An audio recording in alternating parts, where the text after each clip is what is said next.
Hello, good morning. This is additional, no? Additional na po na bago na po ni siyang virtual lecture. This will refer to, this will talk all about trade policy.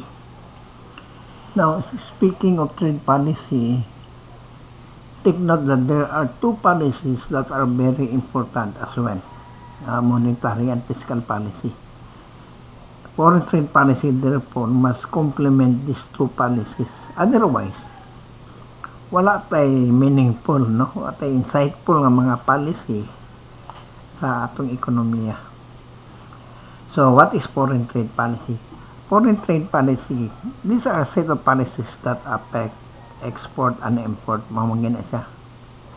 Together with policies that also affect tariff, quota, subsidies, duties, mga ingana, no? Aside lugar sa exchange rate, kaning export and import policies and import-export actually will affect exchange rate, no? In the short run. Alright. Now, in terms of exchange rate, tulo naman ka regime. There are three regimes of exchange rate. One is kanang tawag nimo floating exchange rate, no?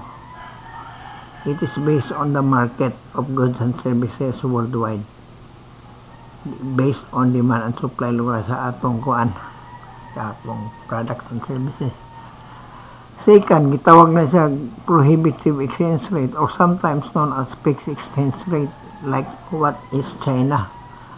Ang China kung fixed rate mo na ilang dollar against yuan.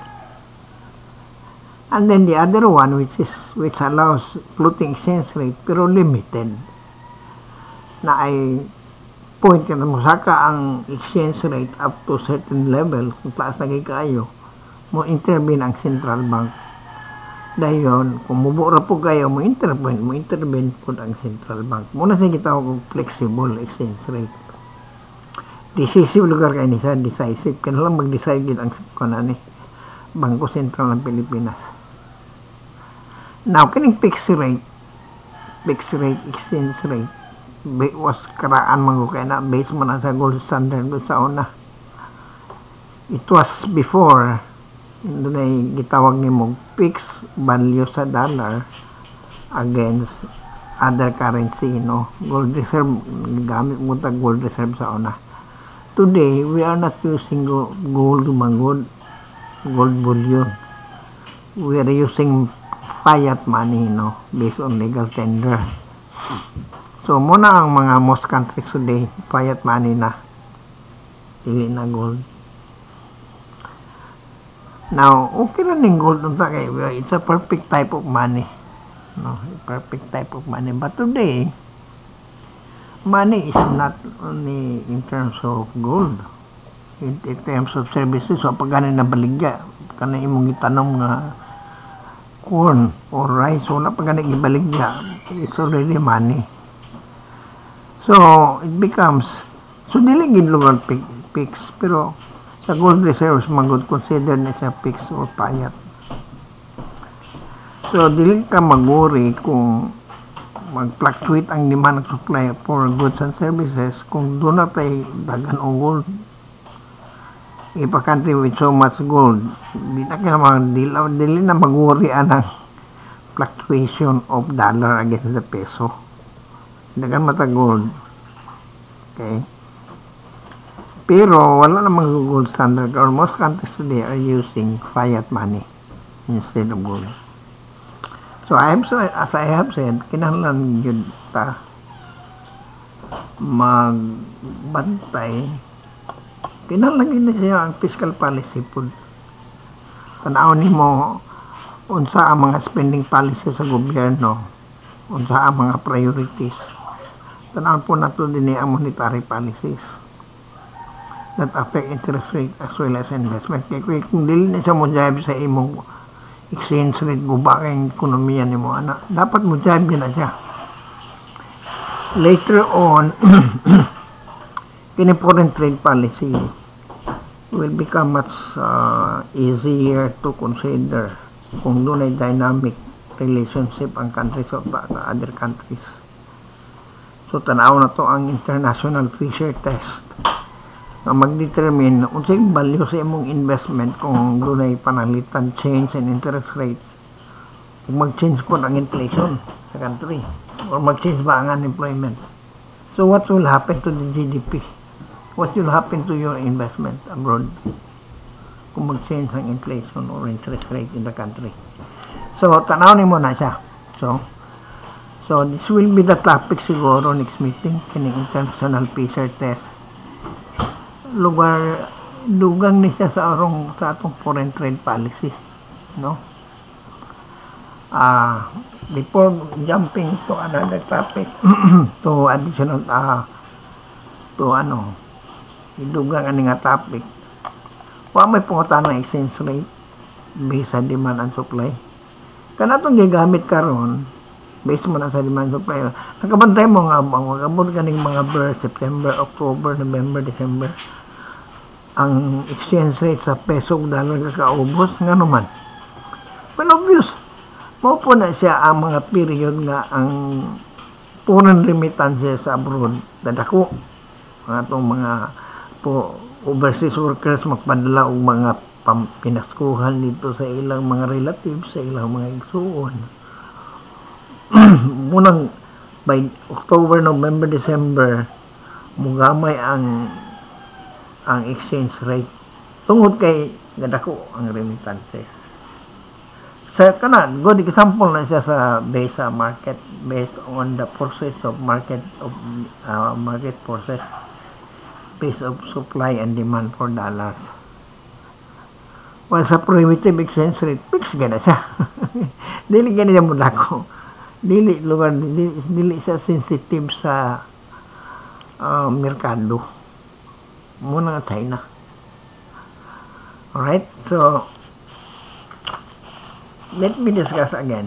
This is very important. Muna siya ang dili ay kasabtan sa mga tao. Bisan gani ang mga professor ani dili kasabot ani. Sa garagid balance of payment kita no. You have to be very flexible.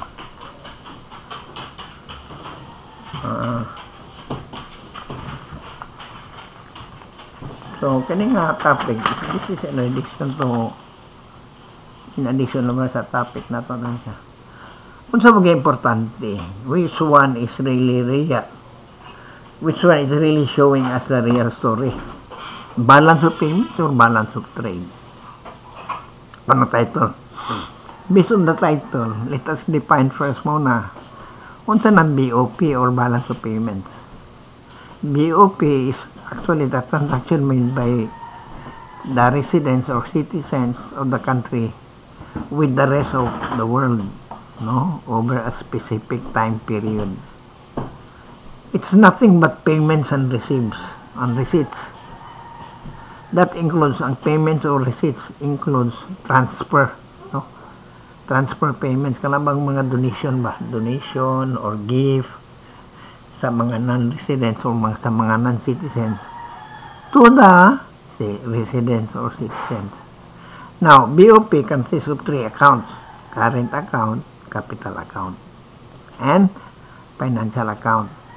Now, current account, all transactions involving goods and services, okay, including transfer payments. Kato pa, kining current account na to, muna siyang export or import. No? Muna siyang import o export. So, payments and receipts of export and import is current account. While capital account, these are net changes of the ownership of foreign assets in financial instruments. So, sa accounting pa, marag pareha man siyang accounting din yung dito sa abroad. Sa accounting pa, double entry. Ang kanang credit, mo nang gitawag niya mag-receipts, tanan ni mo na dawat. Tanan na dawat. Ang debit, tanan ni mong gibayad, all payments. Right? So, ideally, ang balance of payment should be zero. Kung sa imong receipt, pwede mo payment.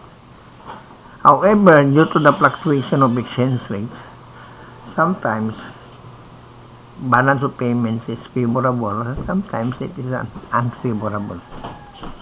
Most of the time, sa Pilipinas, unfavorable gina atong balance of payments. Na favorable na atong balance of payments sa panahon man siguro. I remember sa panahon ni Ramos. Sa panahon ni Ramos, hindi favorable atong balance of payments ng anong hapon. What ama sa yun? Pero bakak no ginamang Pinoy, no? Ever since, kaya sa panahon ni Rizal, pero kita unfavorable. Pero sa panahon ni Gloria Arroyo, favorable. Nasad ni ngati. Siguro, that was the restoration of democracy.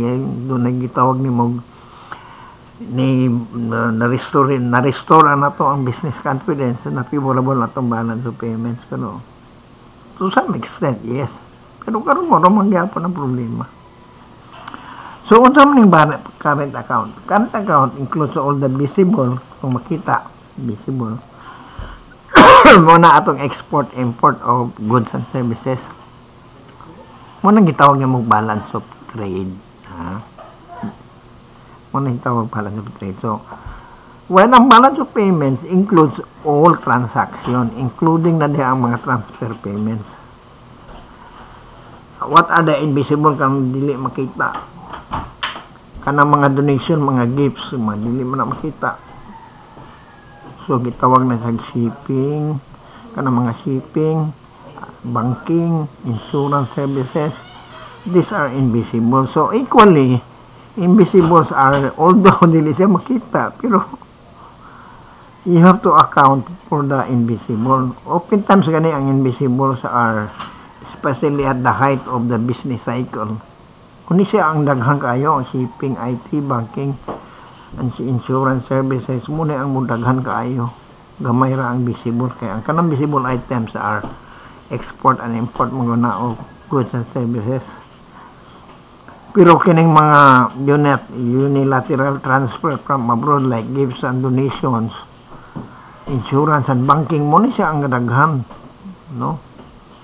Including na sa income, receipts, and payments based on property, rent on property, interest on capital, and profits when investment. So, dili na sa mga visible. These are businesses conducted on the individual level. So, dili na siya makita.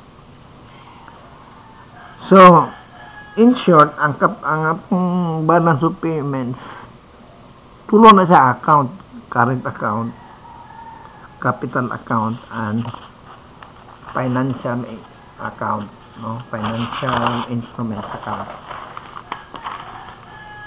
So, muna siya. And then, all you have to consider also, no? Part na isa sa financial account na to, changes in the foreign reserves, foreign exchange reserves. Ang purpose ganing foreign exchange reserves is makontrol mo ang exchange rate. For example, ang peso against the dollar, kung doon natin adequate or sufficient amount of foreign exchange reserves, mo stabilize ka na ang exchange rate, peso against the dollar, mag-stable ba? It will not mean nga mo mauragap mo nga amount, but it will fluctuate, but manageable. Okay? There might be deficit or surplus in our current account, but take note, our current account is also financed by the current capital account. So, kay double entry man siya, it will balances to zero. How? This is by borrowing and lending abroad. Di ba? So, importante ang balance of payments because tanan na muna siya financial transactions, while ang balance of trade, it refers only to the export and import. But not all. Punto nga na mo yung mga invisible po sa export and import. Na may mga invisible. So, BOP affects overall macroeconomic variables such as exchange rate, ato ning discussion gahapon niya, price level, interest rate, and unemployment.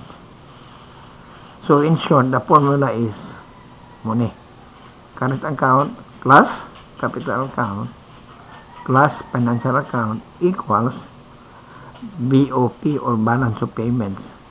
Balance of trade, on the other hand, is the difference between the country's export-import, while BOP is the record of all transactions between a country and other countries. So, muna mong consider before analyzing the health of the performance of the economy in terms of trade. So that would be all. Thank you.